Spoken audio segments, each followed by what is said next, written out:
Have you ever tried baking bread at home only to end up with, well, a sticky, confusing mess? If you've ever felt that frustration, you are in the right place. Today, we're going to demystify the entire process and turn that doughy disaster into a beautiful, crispy artisan loaf that you will be incredibly proud of.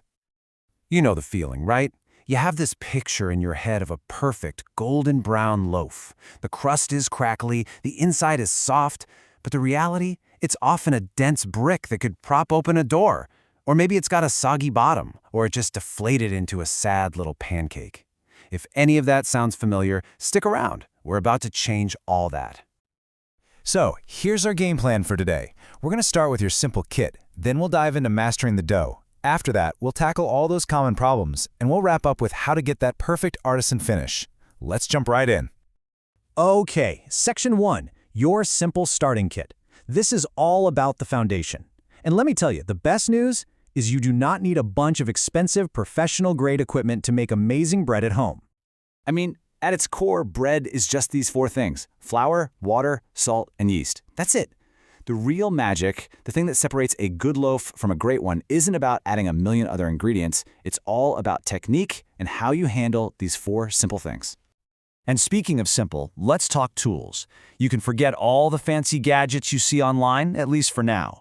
To get started, all you really truly need are these three things: a nice big bowl for mixing, a kitchen scale, we'll talk more about that in a second, and a cheap plastic dough scraper. That's your entire starter pack right there.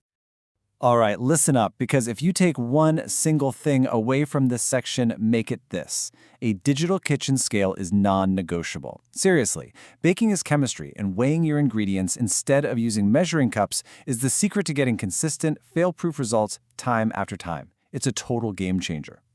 So you've got your kit. Let's move on to Section 2, mastering dough and the rise. This is where the real craft begins, where we take those four humble ingredients and turn them into something incredible.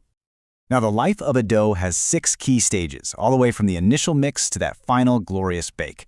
We're going to zoom in on a few of the most important steps that really make or break your loaf, and we'll start with a cool technique called autolyse.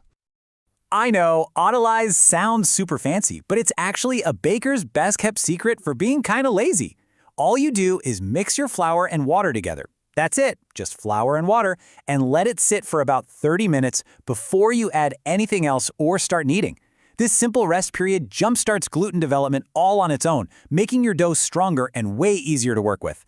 It is literally less work for a much better result. Now this is the point where a lot of people panic. They feel the dough and it's a sticky, gloopy mess, and they think they've done something wrong. I'm here to tell you, do not panic. A sticky dough is a good thing. It means it's well hydrated, and that hydration is what's going to give you that light, airy, open crumb you're looking for. It's a phase, not a failure. You have to trust the process. So you're kneading away, but how do you know when you're done? How do you know when you've kneaded enough? Simple. Use what's called the window pane test. Just take a small piece of dough and gently stretch it between your fingers. If you can stretch it out so thin that you can actually see light through it without it ripping, then congratulations, your gluten is perfectly developed. You can stop kneading.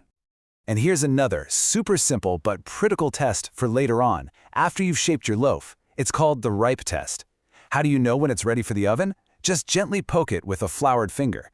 If that little dent springs back slowly but doesn't vanish completely, it is perfect. It's ripe, as they say, and ready to bake.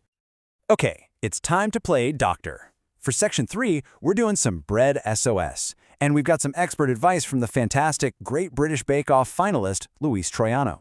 Let's tackle the biggest problems you'll face. Problem number 1, the one we hear all the time. My dough is a sticky nightmare that I can't knead. We've already said that sticky is good, but what do you do when it feels impossible to handle? What does the expert say? Luis's advice is really simple. Just keep going. It feels counterintuitive, but the more you knead it, the less sticky it becomes.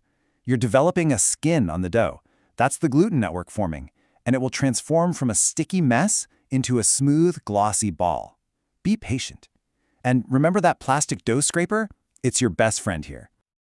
Oh, this one is the worst. That moment of pure panic for every new baker. You come back to check on your dough after an hour and nothing. It's just sitting there. Help! My dough isn't rising! Luis says it's almost always one of two things. First, check your yeast. It might be old or expired, so always look at the date. Or second, and this is a big one, the water you used was probably too hot.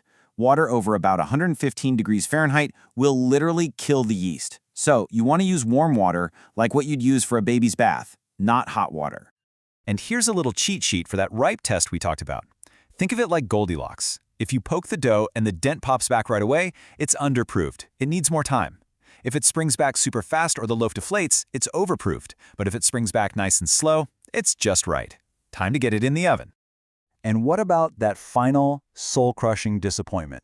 You did everything right, you baked it, it looks okay, but then you cut into it and it's a dense, heavy, soggy brick on the bottom. What went wrong there?